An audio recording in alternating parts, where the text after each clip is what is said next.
আসসালামু আলাইকুম। এখন শুনবেন সংবাদ শিরোনাম।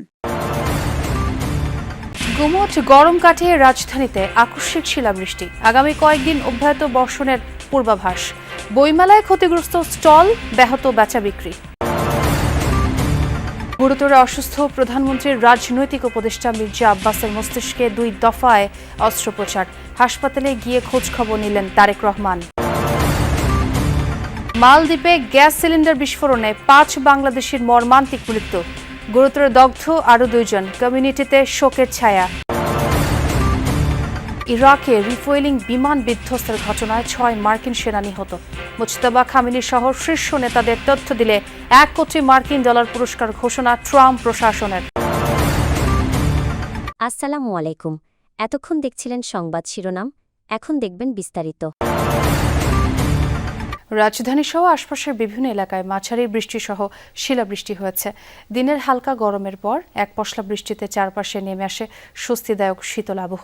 শুক্রবার রাত 8:45-টার দিকে হওয়া বৃষ্টির পর সড়কে থাকা নগরবাসীদের মাঝে স্বস্তি দেখা গেছে।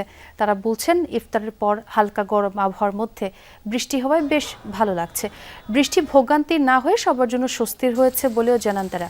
তবে হঠাৎ বৃষ্টিতে ভোগান্তিতেও পড়তে হচ্ছে শপিংয়ে বের হওয়া নগরবাসীকে। বৃষ্টির কোনো প্রস্তুতি ছাড়া ছুটির দিনে বের হওয়ায় অনেকেই ভিজে যান। এদিকে আবহাওয়া অফিস বলছে, মৌসুমের স্বাভাবিক লঘুচাপ দক্ষিণ বঙ্গোপসাগরে অবস্থান করছে।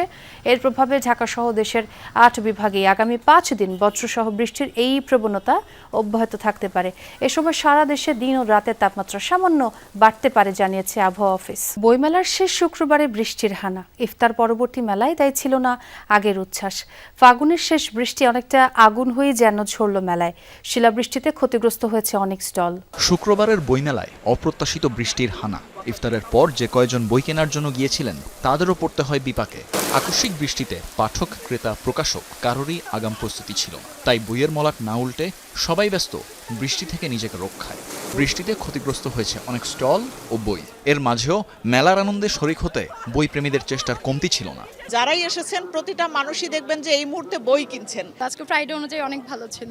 শিলা পড়ছে আর সাথে দমকা হওয়া, সো এর কারণে হচ্ছে আমাদের কিছু বই ভিজে গেছে। পাঠকরা যারা বই কিনতে এসেছিলেন তারাও বন্ধু হয়েছিলেন, তারপরে পানিও তো জমে গিয়েছিল।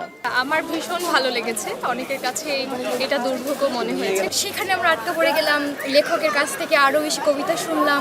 মানে সেই মুহূর্তটা না, মানে জীবনের একটা শ্রেষ্ঠ সময় আমাদের মনে হলো। দুপুর পর্যন্ত মেলায় ছিল বই প্রেমীদের সরব পদচারণা। মেলার শেষ শুক্রবার ঘিরে সবার মাঝেই ছিল উচ্ছ্বাস। গুরুতর অসুস্থ বিএনপির স্থায়ী কমিটির সদস্য ও প্রধানমন্ত্রীর রাজনৈতিক উপদেষ্টা মির্জা আব্বাসের 2য় দফায় মস্তিষ্কে অস্ত্রোপচার সফলভাবে সম্পন্ন হয়েছে নিশ্চিত করেছেন কর্তব্যরত চিকিৎসকরা। আজ শুক্রবার বিকেলে রাজধানীর এভারকেয়ার হাসপাতালে তার 2 দফায় অস্ত্রোপচার হয়। বর্তমানে তিনি হাসপাতালের আইসিইউতে নিবিড় পর্যবেক্ষণে রয়েছেন। আপাতত তাকে সিঙ্গাপুর নেওয়া হচ্ছে না বলে জানিয়েছেন চিকিৎসকরা।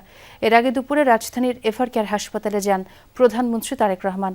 এ সময় তিনি মির্জা আব্বাসের শয্যা পাশে কিছুক্ষণ অবস্থান করেন এবং তার পরিবারের সদস্যদের সাথে কথা বলেন। অসুস্থ মির্জা আব্বাসের চিকিৎসার বিষয়ে জানতে চান ডাক্তারদের কাছে। পরে তাকে চিকিৎসার সব ধরনের ব্যবস্থা নেওয়ার নির্দেশ দেন তারেক রহমান। গত বুধবার অসুস্থ হয়ে পড়লে মির্জা আব্বাসকে রাজধানীর এভারকেয়ার হাসপাতালে ভর্তি করা হয়। বিএনপি জামায়াতের নেতারা তাকে দেখতে যান হাসপাতালে। মালদ্বীপে গ্যাস সিলিন্ডার বিস্ফোরণে প্রাণ হারিয়েছে 5 বাংলাদেশি। বৃহস্পতিবার রাজধানী মালের অদূরে অবস্থিত দিগুড়া দ্বীপে এই দুর্ঘটনা হয়। ভোররাতে সেহরির সময় চুলা জ্বালাতে গিয়ে আচমকা সিলিন্ডার বিস্ফোরিত হয়ে মুহূর্তেই ছড়ায় আগুন। ঘটনাস্থলেই প্রাণ হারান মোহাম্মদ তাজউদ্দিন ইসলাম, মোহাম্মদ সদর আলী, মোহাম্মদ রবিন মোল্লা, মোহাম্মদ শফিকুল ইসলাম ও মোহাম্মদ নুরুন নবী সরকার। গুরুতর আহত হন মোহাম্মদ জামাল উদ্দিন ও মোহাম্মদ সাদ্দাম হোসেন নামের আরও 2 বাংলাদেশি। বর্তমানে তারা হাসপাতালে চিকিৎসাধীন। মর্মান্তিক এই ঘটনায় গভীর শোক প্রকাশ করেছেন মালদ্বীপের বাংলাদেশ হাই কমিশন। দেশের বাংলাদেশি কমিউনিটিতেও নেমে এসেছে শোকের ছায়া। দুর্ঘটনার কারণ যাতে এরই মধ্যে শুরু হয়েছে তদন্ত। নিহতদের মরদেহ অতি দ্রুত পাঠানো হবে দেশে। ইরানে অভিযানের সময় যুক্তরাষ্ট্রের রিফুয়েলিং বিমান বিধ্বস্তের ঘটনায় নিহত হয়েছে 6 মার্কিন সেনা। এই নিয়ে ইরানে অভিযানকালে 11 মার্কিন সেনা নিহত হলো। এদিকে ইসরায়েলের উত্তর এবং মধ্যাঞ্চল লক্ষ্য করে ব্যাপক হামলা চালিয়েছে ইরান।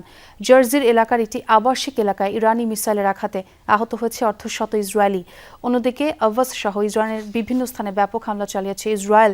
এখন পর্যন্ত দেশটিতে প্রাণহানি 1400 ছাড়িয়েছে। বৃহস্পতিবার অপারেশন এপিক ফিউরির অধীনে ইরানে অভিযানে অংশ নেয় যুক্তরাষ্ট্রের 2টি KC-135 মডেলের রিফিউলিং এয়ারক্রাফট। অভিযানের সময় ইরাকের পশ্চিমাঞ্চলের আকাশ থেকে হঠাৎই রহস্যজনকভাবে নিখোঁজ হয় উড়োযান দুটির একটি। পরে মার্কিন সামরিক কমান্ড আনুষ্ঠানিকভাবে এই ক্ষতির কথা স্বীকার করে। এ ঘটনার পর উদ্ধার অভিযানে অংশ নেয় একাধিক চিনুক হেলিকপ্টার ও কমব্যাট উড়োজাহাজ। তবে হামলা নয়, এটিকে দুর্ঘটনা বলেই দাবি করছে মার্কিন সেন্টকম। বিমানটির সকল ক্রু নিহত হয়েছে বলেও নিশ্চিত করা হয়। তবে এর আগে ট্যাঙ্কারটিতে মিসাইল হামলার দাবি করে ইরাকের একটি সশস্ত্র গোষ্ঠী। বিধ্বস্ত উড়োযানটির মডেল বোয়িংয়ের তৈরি, যা মাঝ আকাশে যুদ্ধ ও বোমারু বিমানের রিফুয়েলিংয়ের কাজে ব্যবহৃত হয়। এদিকে সময় যতই গড়াচ্ছে বাড়ছে ইরানের প্রতিরোধ। নতুন করে ইসরায়েলি ভূখণ্ড লক্ষ্য করে একের পর এক মিসাইল ছোড়ে ইরানের সামরিক বাহিনী। বিভিন্ন পাল্লা এবং সক্ষমতার এসব ক্ষেপণাস্ত্র নিক্ষেপ করে আইআরজিসি। এসব ক্ষেপণাস্ত্র রীতিমতো তাণ্ডব চালায় ইসরায়েলের উত্তর ও মধ্যাঞ্চলে। এর মধ্যে সবচেয়ে বেশি ক্ষতিগ্রস্ত হয়েছে জার্জির শহর। বেশ কয়েকটি স্থাপনায় সরাসরি আঘাত হানে ইরানি মিসাইল।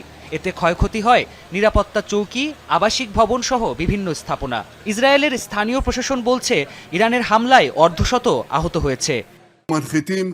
আমরা ইরানের পরমাণু এবং মিসাইল সক্ষমতা ধ্বংস করে দেব। এরই মধ্যে তাদের বিভিন্ন বাহিনীর সদর দপ্তর গুড়িয়ে দেওয়া হয়েছে। আইআরজিসি এবং বাসিস ফোর্সের কোমর ভেঙে দেওয়া হবে।